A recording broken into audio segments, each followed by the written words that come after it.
असणार आहे. किंबहुना ज्यांनी आम्हाला निमंत्रित केलं म्हणण्यापेक्षा त्यांनी सांगितल्यामुळे यावंच लागेल अशा पद्धतीचे आम्हा सर्वांचेच मार्गदर्शक, आमच्या सर्वांचे सिनियर आणि आदरणीय खासदार डॉक्टर बोंडे साहेब, या ठिकाणी उपस्थित असणारे जे हॉस्पिटलचे डॉक्टर अविनाश गुत्तेजी, सन्माननीय सर्वच हॉस्पिटलचे, मला असं वाटतं KM मध्ये जर मॅडम आपण घेतले असते तर अजून चांगलं झालं असतं असं मला काय हरकत नाही. असे सगळे ऑल द रिस्पेक्टेड डॉक्टर्स, मला असं वाटतं की एक अतिशय महत्त्वपूर्ण अशा पद्धतीच्या समिटसाठी आपण सगळेजण जमलो आहे आणि या दिवसभरातल्या सगळ्या समिटमध्ये काही चांगली कन्क्लुजन घेऊन आपण सगळेजण बाहेर पडाल. या सगळ्या कन्क्लुजनच्या माध्यमातून महाराष्ट्रातल्या सगळ्या नागरिकांचं आरोग्य सुरक्षित करण्यासाठी तुमच्या सगळ्यांबरोबर चांगल्या सूचना शेअर करणं आणि त्या शेअर केलेल्या सूचना प्रत्यक्षात अंमलबजावणी करणं, या सगळ्यासाठी निश्चितपणे आजचा दिवस माझ्यासाठी आणि आदरणीय खासदार साहेबांसाठी खूप महत्त्वाचा आहे. मी पहिल्यांदा त्यांचं मनापासून आभार मानतो की एक अतिशय चांगल्या कार्यक्रमाच्या निमित्तानं सक्तीनं आपण जो आग्रह केला, कारण ही खूप महत्त्वाची अशा पद्धतीची ही समिट आहे. आता मगापासून मी ऐकतोय, आपलं ऐकलं, पलीकडे मॅडमनी बोललेलं ऐकलं, पलीकडे सर बसले आपल्या सगळ्यांचं ऐकलं. या सगळ्यांपासून कोसो दूर महाराष्ट्र आहे. आम्ही सगळेजण KMला नाही येऊ शकत आणि मग KMला आम्ही सगळेजण येऊ शकत नसेल तर तिथं जी काय माणसं ज्या पद्धतीनं उपचाराविना जात आहेत त्यांच्यासाठी आजची समिट आहे. त्यानंतर तुमचं जे डिस्कशन होईल ते आमच्यासाठी खूप महत्त्वाचं आहे.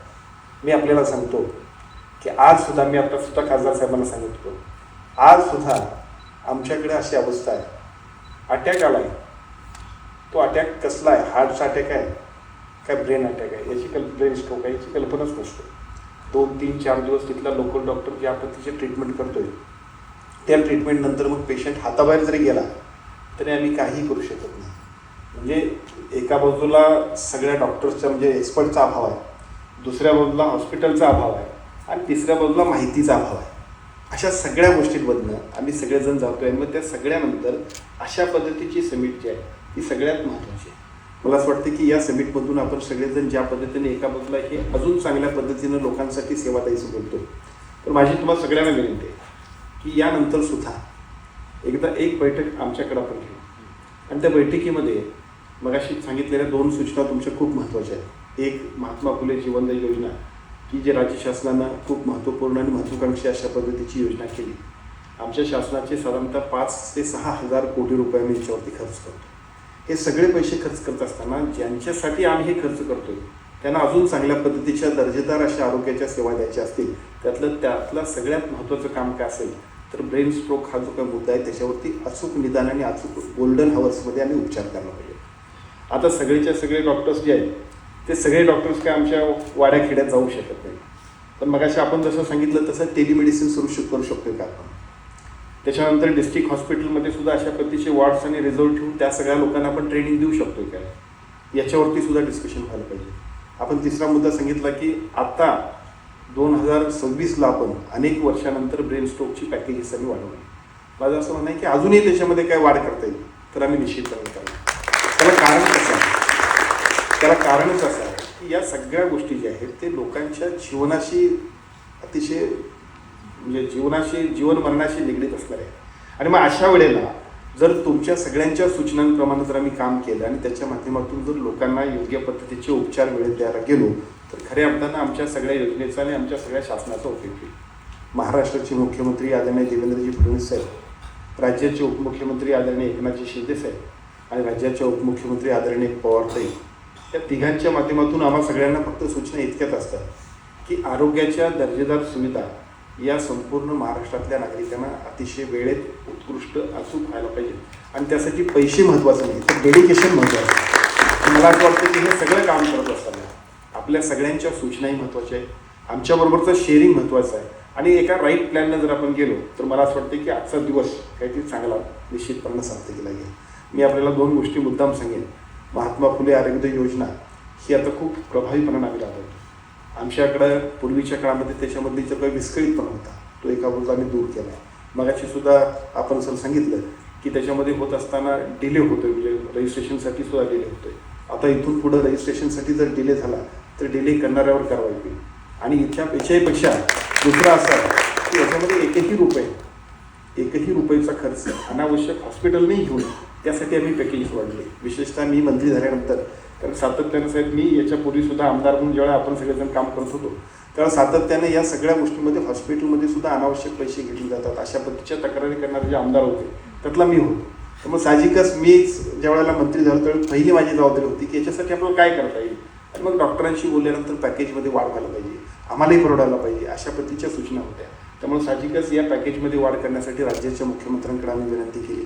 त्यांनीही ती अतिशय चांगल्या पद्धतीने आमच्या सगळ्या सकारात्मक अशा मागण्या मान्य केल्या. त्याच्यामुळे आता एका बाजूला दर्जेदार सुविधांसाठी आवश्यक असणाऱ्या पॅकेजेसमध्ये वाढ केली. आयुष्यमान भारतसारखी महत्त्वपूर्ण अशा पद्धतीची महत्त्वाची योजना देशाचे पंतप्रधान आदरणीय मोदीजींनी सगळ्या देशातल्या नागरिकांसाठी समर्पित केली.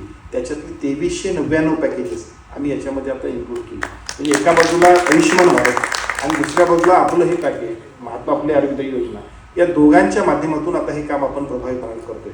त्यामुळे याच्यामधल्या सगळ्या गोष्टी ज्या असतील त्या आपण प्रभावीपणे राबवण्यासाठी आपल्या सगळ्यांच्या सूचना महत्त्वाच्या आहेत. तर माझी विनंती आपल्या सगळ्यांना, आपण सगळे डॉक्टर्स जे आहात ते मुंबईत आहात आणि मग गावखेड्यातल्या एखाद्या माणसाला जेव्हा अटॅक येतो तेव्हा तिथनं तो जिल्ह्याच्या ठिकाणी यायचं म्हटलं आणि त्याला योग्य पद्धतीचे उपचार द्यायचं म्हटलं तरी सुद्धा वेळेवरती आपलं तरी आजच्या समिटचा म्हणण्यापेक्षा तुमच्या सगळ्या ब्रेन स्ट्रोकचा सगळ्यात मोठा गाभा काय असेल तर गोल्डन हावर्स.